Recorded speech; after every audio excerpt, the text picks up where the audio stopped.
Raider Reeds was the school's untouchable heartthrob, cold, distant, never the type to fall for anyone. So I kept my crush buried deep in the pits of hopelessness, certain he'd never even know I existed. Then came the school picnic. I won some dumb contest, and while everyone was laughing, someone joked at him, jealous much. He didn't even blink. Of course I'm jealous. I like him. So what? He said it, out loud, in front of everyone. Excuse me, what? This man, Raider freaking Reeds, the cold, mysterious, stupidly godly, unreasonably handsome guy everyone in class worships like he's a mythological being who descended just to ace calculus and look devastating in a school blazer. 6'4", sharp, dark blue hair, sharper eyes, a smirk that makes people rethink their entire existence. His eyes alone, people scream, like, out loud. And me, I'm Jerry Charles, clumsy, sassy, secretly romantic. I narrate my life in my head like I'm the star of a tragic sitcom. And yes, I may have a tiny crush on him. Okay, fine, a whole crush. My diary is exhausted. The amount of times I've scribbled, Raider looked in my direction today, I think, is criminal. But I knew it was hopeless. He didn't even seem like the love type.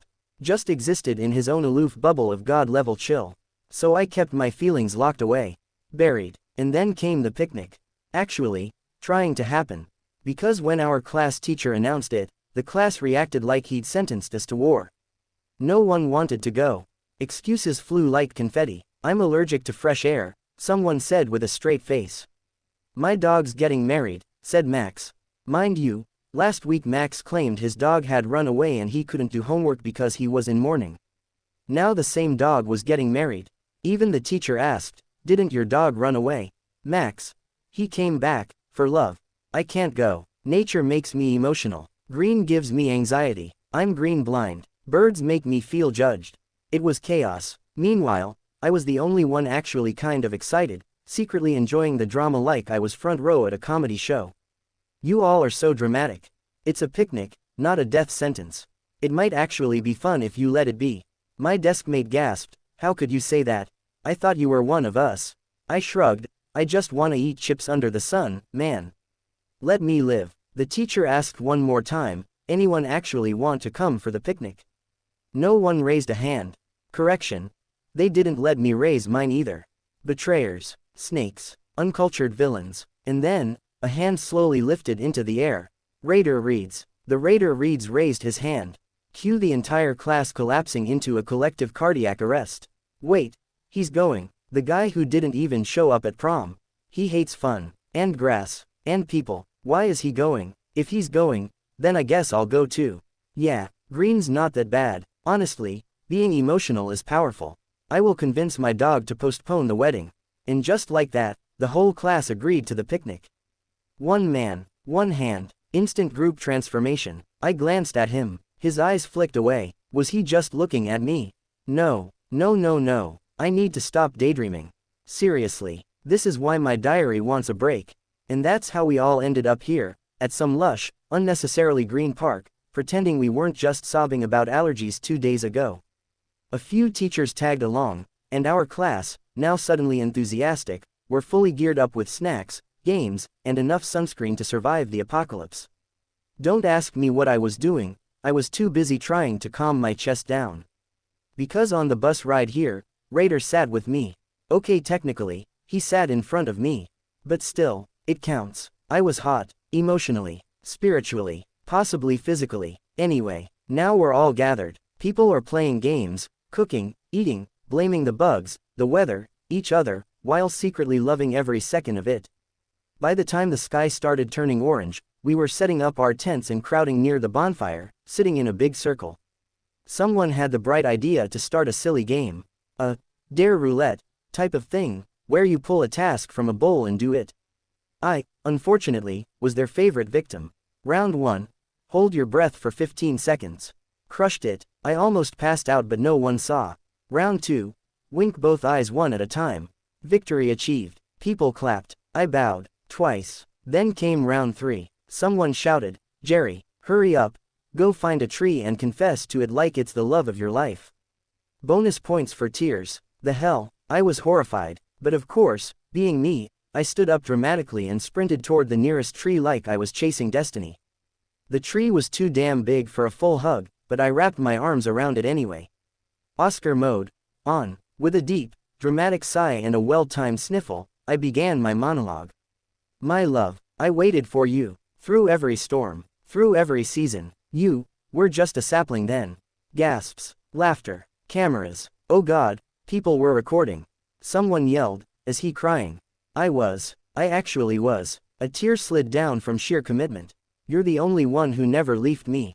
Boom. Pun drop. Mic drop. I knelt dramatically like I was proposing to the tree. The class exploded into laughter, even the teachers lost it. But then, someone else laughed. A quiet snicker, sharp, low, and completely unexpected. Heads turned, necks cracked from the sheer speed. It was Raider Reed's. Raider Reed's laughed. I froze, stunned. The entire class was shooketh. I've never seen him laugh before. Not even smile. He always looked like he was judging the world. I clutched my chest dramatically. Oh no, I won. I really won. I made him laugh. Someone whistled. Damn, Reed, you actually laughed. But just like that, his face went back to stone. Cold, stoic, mysterious. I pouted slightly as I shuffled back to my spot, sitting down. My friend threw their arm around my shoulder, shaking me affectionately and laughing about my performance. I didn't miss the way Raider's eyes narrowed. Then someone dared to joke, what got you silent again, Reed? Jealous, much, huh? Raider looked up slowly. Of course I'm jealous. I like him. So what? Silence. Like. Entire forest silence. You could hear a mosquito blink. The teachers, speechless. The class, glued to their seats. My soul, levitating. Me, processing the fact I even have eyes and ears. Raider wasn't done. He's mine, even if he doesn't know it yet. So keep those hands off before I rip them off your body. His voice was low, dead serious, eyes glaring straight at my friend's arm like it committed murder. My friend yelped and pulled their hand away like they touched fire. Wait, what the hell just happened? Someone whispered. Raider's intense stare lingered on me, and then realization hit him. His eyes widened. His hand slowly rose and covered his mouth like he couldn't believe what he'd said. His ears, bright red, cherry red, the Ice Prince was blushing. The silence was still thick. I was still a human statue. My brain buffering like a bad internet connection. And then, boom, thunder cracked above us. Swoosh, rain came pouring down out of nowhere. Wow, what a dramatic entry at a time. Everyone screamed. Teachers yelled for us to run to the tents. I didn't move. Before I could even react, Raider moved. He stood up, shrugged off his jacket, and rushed over to me. Without a word, he held it over my head, shielding me from the rain while the downpour soaked him completely. He looked down at me, soaked, breath slightly heavy. Eyes soft, soft. Please get up, you'll get cold. Excuse me, please. Did Raider Reeds just say please to me? He was looking at me like I hung the stars. Like he just realized I existed in 4K Ultra HD. Am I dreaming? Can someone slap me? Pour more rain. Strike me with love lightning. What is happening? I was shocked. Too shocked to process. Raider stood there, still holding the jacket. He said again, calmly, are you getting up or do you want me to carry you in? That made me blink fast. I immediately stood up. He shielded me from the rain as we walked to my tent. Get changed, Raider said the moment I stepped inside. He was about to leave, but I tugged on his shirt. Do you wanna stay here tonight? Your tent's too far. You'll just get more soaked. You can stay, if you don't mind, I said, actually worried. His tent was pretty far, and he was already drenched. Plus, maybe I did want us to be a little closer. Especially after everything that happened. Maybe I could ask him if he really meant what he said. Raider wouldn't lie about something like that, right? He stared at me for a second. Then, slowly, he nodded and stepped in. I quickly handed him a hoodie and a pajama set. Would it fit? He asked, voice softer than I've ever heard it. I guess it might. I shrugged. He gave the smallest smile, ruffled his wet hair, and casually took his shirt off. I swear, I almost passed out. His muscles, his body, what is this? Greek mythology. God must have spent extra hours making him. Perfect body, perfect face. Calm down, calm down. I slapped my cheeks and turned around, changing into a fresh hoodie. I wasn't really wet, just cold, but still.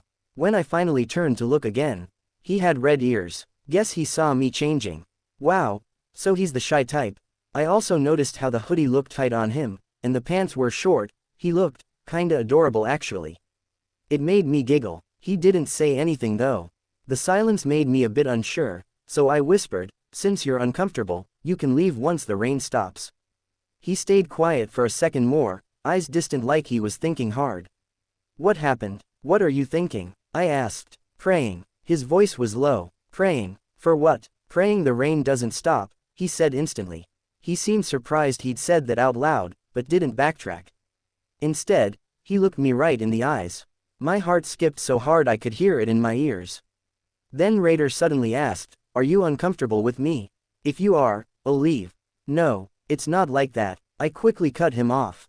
"I'm not uncomfortable. I'm actually happy." We both fell into a little silence, and I finally asked what had been circling in my brain the whole time. "Did you really mean what you said earlier?" His expression shifted, serious now. "Honest. I don't lie, especially not about you." His words struck something deep. "I like you. A lot. I have. For a long time. I just never knew how to say it. Today wasn't planned, but now that it's out, I'm not hiding anymore. Jerry Charles, I really, really like you. Maybe even too much, but I'm not sorry about it." I stared at him, wide-eyed. My head and heart were spinning, going round and round like crazy. Goosebumps raced down my skin. He looked right into my soul, eyes full of emotion and truth. I was speechless. I awkwardly laughed, rubbing my hair. I see. I don't know what to say." "It's okay," Raider replied softly. "You don't have to answer right now. I can wait. You can think properly about my proposal. But keep it in mind." He suddenly leaned closer. Our eyes locked, and he gently brushed the hair away from my face. "Your answer must be positive only." I blinked, stunned, watching him as he laid down with his back facing me. Wow, what just happened? He likes me. He actually likes me. I like him too, a lot. But why can't I reply right away? Maybe because I'm still processing everything. Still shocked, but I've never felt this giddy or excited before. I sighed softly and laid down, hugging my pillow to my chest. My heart wouldn't stop thumping. After a few moments, I glanced over at him. "You asleep already?" I asked quietly. There was a pause. Then, in a whisper, so soft I almost missed it, "Can we hold hands?" "Huh, what did you say?" I turned slightly, not sure I heard it right. "Nothing," he mumbled quickly. "Good night." I was confused, curious about what he whispered, but I didn't ask. Instead, I just laid down, staring at the tent ceiling until I slowly drifted off. When I woke up, Raider was gone. The space beside me was cold. He must have been outside for a while. The atmosphere outside had changed a bit. Some people were excited, still talking about last night, but most were just scared of Raider. Apparently, he'd nearly beat someone up this morning. One of my friends told me, "Dude, he was furious. He almost punched someone just for bumping into him." I wondered if it was because I hadn't answered him last night. Also, I totally won't mention how some people started shipping us or how they asked me what black magic I used to make Raider like me. Get the hell out of here. Even I want to know the answer to that, I groaned with a sigh. After freshening up, everyone gathered to cook and fry some sausages and other stuff for breakfast. There was beer too. Raider was sitting alone, like always, on a bench near the little river, surrounded by greenery. No one dared to approach him. He didn't even look at me once. I sighed, grabbed a plate with some hot sausages slathered in sauce and mustard, took a beer, and walked over to him. I could hear the dumbasses behind me giving me thumbs up and whispering for me to kiss him or something to cheer him up. Like hell, I'll kill every one of you. Rolling my eyes, I sat down beside him. "Do you want to eat?" I asked. His head turned instantly, those hard, serious eyes softening the second they met mine, like my face was the only thing that could bring him peace. He gave a small nod but didn't move. I blinked, confused, then it clicked. Does he want me to feed him? I hesitated but then picked up the fork, cut a piece of sausage, and held it out to him. Without a word, he leaned forward, lips parting as he ate it, never once breaking eye contact. I stared back shyly. "How is it?" I asked, voice small. He chewed slowly. "Nice." Still staring, I blinked, only to notice a smudge of sauce on his lips. Without thinking much, I reached up to gently wipe it off with my thumb, just as Raider leaned in and tried to lick it off himself. Instead, his tongue licked my thumb. We both froze. A shiver ran down my spine. I quickly tried to pull my hand back, but he caught it gently and leaned down, eyes locked onto mine. Then, slowly, he licked the rest of the sauce from my thumb. I sat frozen, eyes wide, heat rushing to my face like I was about to explode. The tension between us was thick, too thick. My heart was going absolutely wild. It tastes much better like this, he said, finally letting go of my hand, licking his lips with a teasing, devilish smirk. I panicked, handed him the tray, and took a swig of beer before running away like my life depended on it. I didn't even realize he was sitting there chuckling to himself like some whipped idiot in love. And of course, those idiots were cheering me on. In rage, I chucked snack packets at them. Y'all better be grateful I didn't throw my slippers instead, I shouted, fuming. Later, the day turned out pretty great. Everyone played around, joked, laughed. Someone even brought a volleyball and asked me to play. Yeah, no thanks, I like my bones intact. So I just sat back, watching them play while sneaking glances at Raider every now and then. But of course, because I'm the cursed main character of this chaotic anime life, the volleyball had to fly directly toward my face. Because when trouble shows up, it's always got my name on it. Thankfully, as expected, Mr. Cool as Hell Raider appeared like a storm cloud with swag, smacking the ball away with one hand, other hand casually shoved in his pocket. Didn't even say a word. Just looked me over to make sure I was okay, then walked off like a whole action scene just ended. Some idiots had the audacity to ask me to go get Raider to join the game. Like seriously, am I your official Raider summoner now? I clearly said no. I was too embarrassed. My pride was in critical condition.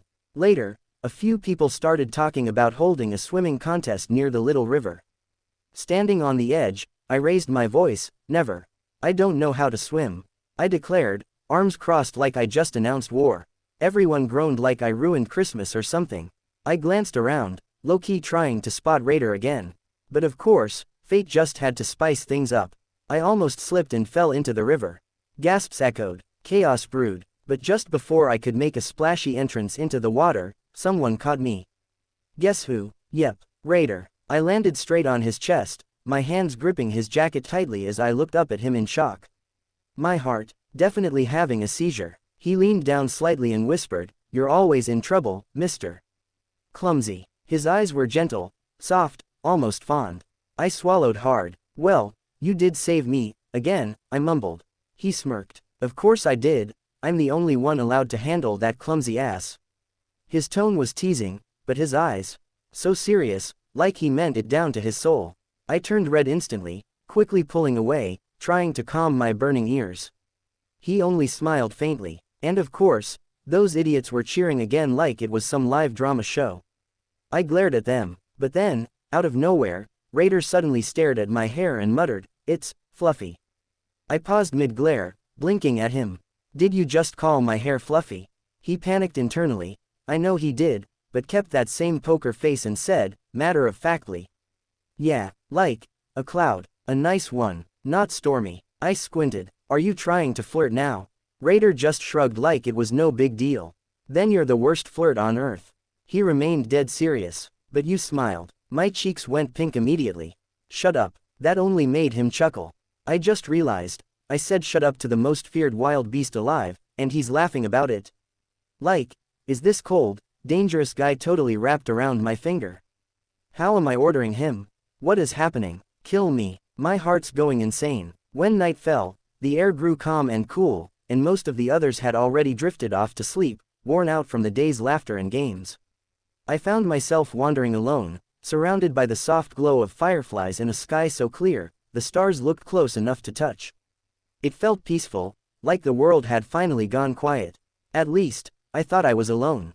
But there he was, Raider, leaning casually against a tree with his arms crossed, watching me silently with that unreadable gaze. We didn't speak. There was no need to. The silence we shared felt comforting, like it belonged just to us. A firefly gently landed in my hair, and I turned toward him, finally mustering up the courage to ask the question that had been burning inside me for so long. Can I ask, since when did you start liking me?" I asked, my voice a little shy. "Because I always thought you didn't even know I existed." He pushed away from the tree, walking towards me. Without a word, He reached up, brushing the firefly from my hair and tucking a stray strand behind my ear. His fingers were gentle, so gentle. Maybe since you tripped over the stairs on the first day of class, in your excitement, he replied quietly. Silence fell between us again. My eyes widened. That day, he saw that, I thought I'd recovered quickly, that no one noticed how I made a complete fool of myself. But him, he saw it. That was over a year ago. My heart thudded painfully in my chest. I swallowed hard, cheeks flushing. Then, did you know I had a huge crush on you too? Raider looked calm, almost too calm.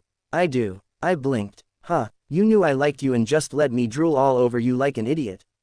I didn't just watch, he said, a soft smile curving on his lips. I memorized it, every glance, every blush, every little moment, all mine. The way he said it, so softly, so lovingly, made my heart feel like it was about to explode. His eyes sparkled with something intense and sincere, and I couldn't look away. Then why didn't you say something sooner? I asked, voice smaller now. You knew, you could have just pushed me or something. He held my gaze. I gave you time to think, not because I doubted your answer, but because I wanted you to understand what saying yes to me really means. One word, and you're mine. Completely. Forever. No pressure, just truth. His voice was serious, deep, every word wrapped around me like a promise I wasn't ready for but also desperately wanted. So, what's your answer? He asked. I looked away, cheeks heating up, heart pounding. I took a slow breath, then finally whispered, smirking just a little, opposite of negative. His eyes twinkled at my sass. Calm on the outside, but I could tell something inside him was celebrating. His hand reached out, fingers trembling slightly in the air before they found my face, cupping it softly. He stared into my eyes like he was searching for every emotion I tried to hide, then leaned in and pressed a warm, gentle kiss to my forehead. Thank you, for the answer I've been waiting so long for, he whispered with a real smile, a rare, full one that made my heart flutter. You're welcome, I whispered back, laughing softly. When he leaned down again, I panicked slightly and shut my eyes, expecting a kiss on the lips, but instead, he pressed a small kiss on the tip of my nose. My eyes flew open. He was trying not to laugh. Ugh, that's so embarrassing, I squeaked, hiding my face in his chest, gripping his jacket as he chuckled low and deep. That was cute, he whispered, lifting my face again. He leaned in and placed a kiss on my neck, so soft and lingering, it sent a shiver straight through me. My hand instinctively flew up to the spot, eyes wide, but he only took my hand and kissed my fingertips instead, each kiss slow and warm, filled with 1,000 unsaid things. Wow, I breathed, trembling. You're kind of romantic. You haven't seen anything yet, he whispered, smirking against my fingers, his breath hot and sweetly teasing. Still holding my hand, his fingers tangled with mine as he rested his forehead against my shoulder, snuggling close. I only came to this picnic because you looked like you wanted to, he murmured. I chuckled. Oh, then I should have looked like I wanted a car. Color, he asked instantly. You're insane, I laughed, unable to help it. I know, and I'm not sorry for it, he whispered against my skin. Then, without warning, his hand found the side of my neck again, this time pulling me gently closer as he pressed slow, gentle kisses there, down to my jawline and finally pausing at the corner of my lips. He looked into my eyes for a moment. Then finally, our lips met. The kiss was everything. Warm, soft, slow, and passionate, like he'd been holding back this entire time and could finally let go. I gripped his arms while he held my face like I was something precious.